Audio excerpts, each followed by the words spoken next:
Trump administration rolled out a new immigration policy that's set to take full effect this week. In an agreement with the Guatemalan government, any migrants seeking refuge in the U.S. will have to request protection in the Central American nation. If they do not, they could be sent back to Guatemala.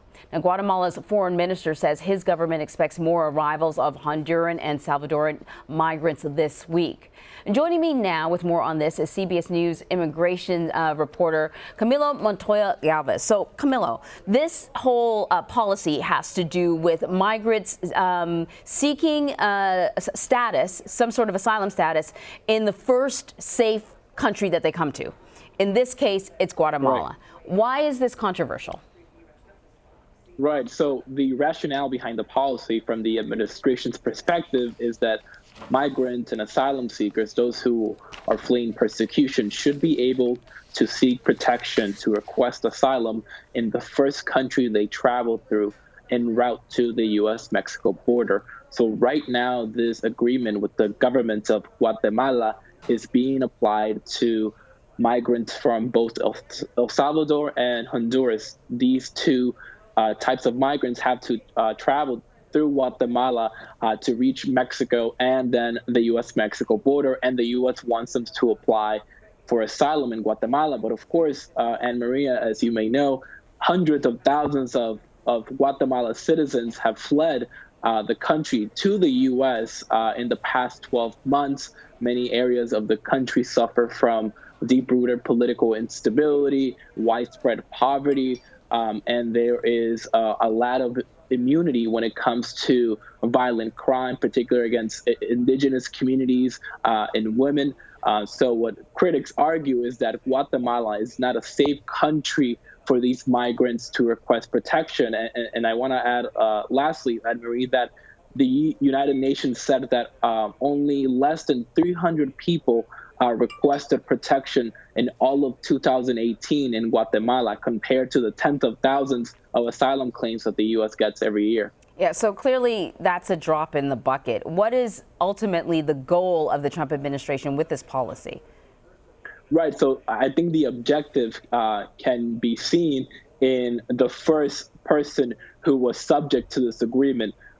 This was a man from Honduras who was sent to Guatemala on Thursday when the policy officially kicked off.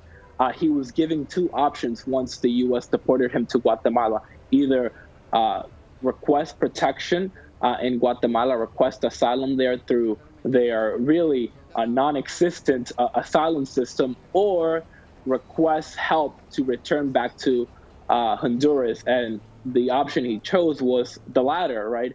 He chose to obtain help from a intergovernmental group, the International Organization for Migration, which is handling the returns of people who opt to return to their home countries instead of seeking protection. And what activists tell me, Anne-Marie, is that most people will seek that option, and the U.S. government and the Trump administration know this. They know that most migrants will not want to request protection in Guatemala, but rather will ask for help to return to their home countries. So this policy is being fully implemented this week. Do we expect any changes in immigration this week? I mean, in terms of the number of people heading to the border?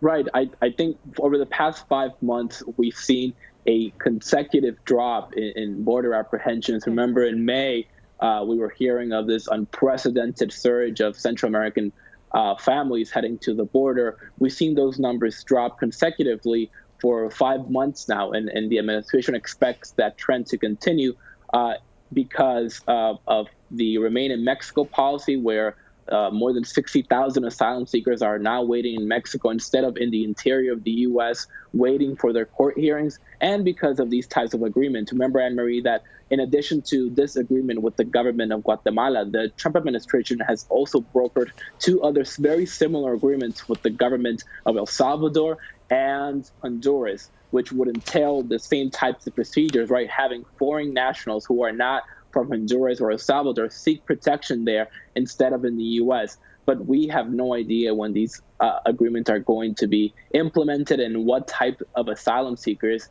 are going to be affected. It could be that, for example, Cuban asylum seekers who traveled through Honduras will now be asked by the U.S. to seek asylum there instead of in the U.S. Camilo, thank you so much.